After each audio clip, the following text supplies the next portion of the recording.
Hey, what's going on, everybody? My name is Mundane Mad, here with a story for you that right now is not based in outrage.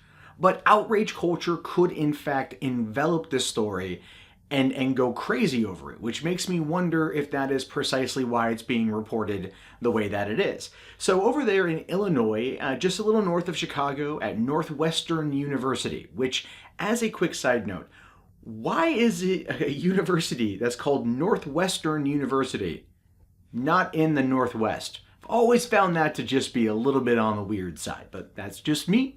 And anyway, moving on. So an 18-year-old freshman by the name of Adam Davies, who happens to be a female-to-male transgendered student, tried and failed to get into one of the 12 sororities on campus. A little weird, right? A male or female-to-male transgender student trying to enter into a sorority.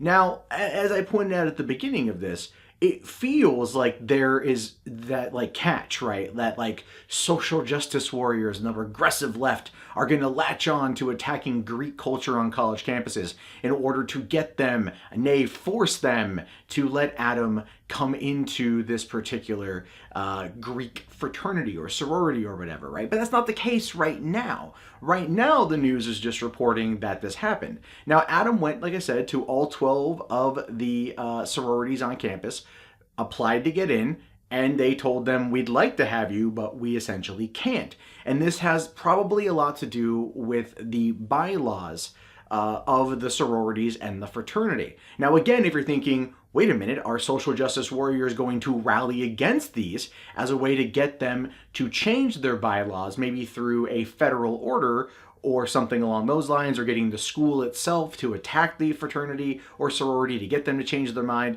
The answer to that is no. It's pretty much been determined by the federal government as little as up to a year ago that fraternities and sororities are considered social organizations and therefore are not subject to Title IX discrimination laws that a lot of other groups might face on college campuses. Now, some law professors have said that this particular situation might give into that sort of thing, like they might be considered in violation of Title IX by not letting Adam into the sorority.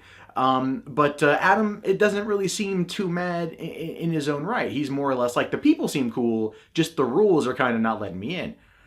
But that also begs the question, if you are a female-to-male transgendered student, why are you trying to pledge to a sorority? Right? If you identify as a male, why not pledge to fraternities? Well, he just says that the sororities just seem like they're nicer. Which I'm sure I guess, see that maybe. I don't know. I don't have a lot of experience with Greek life on college campuses. I went to a community college and that was that. But it just seems odd, doesn't it? That why would a person who identifies as a man, is going through the transition of becoming a man, would then want to work with a female sorority instead of being with, well, to be fair, his own, at least as he identifies. So that is, again, another part of the story that I just find to be kind of relatively fascinating and interesting.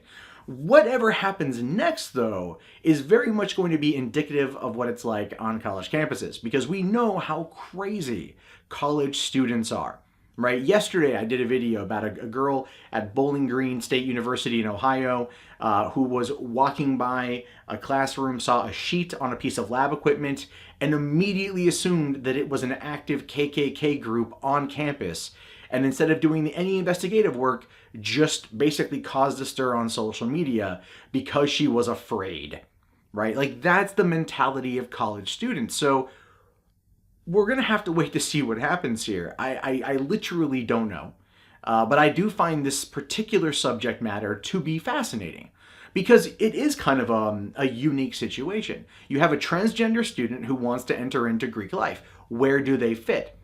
Right? Are we going to be, why isn't there a lambda on campus, right? Lambda, for those of you who have never seen the amazing 1981 comedy Revenge of the Nerds, is essentially a very open and accepting fraternity. They accept, people of all color, of all genders, of all sexual orientations, and they throw on some pretty killer fucking parties. And Revenge of the Nerds is one of the funniest fucking movies ever fucking made.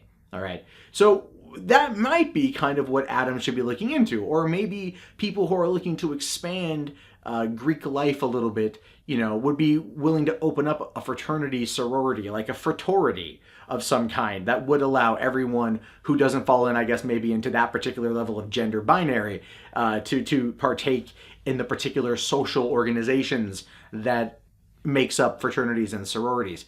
So we'll have to wait to see. If this does start to blow up and certain activists try to push it, then we know that somebody out there is trying to flick that outrage switch. Because right now, no outrage exists. The people reporting on the story are reporting on it from the aspect of, this is what happened. A student who is male or female to male transgender tried to get into sororities, couldn't do it, and he ain't even mad. So it's just like, now let's wait to see if people become offended for Adam Davies. And that is more likely than not as news of this continues to spread once colleges come back in from the winter break, or I'm pretty sure many of them are at this point back. So yeah, hold on to your butts, because I'm pretty sure we're going to get a lot more campus craziness out of this story.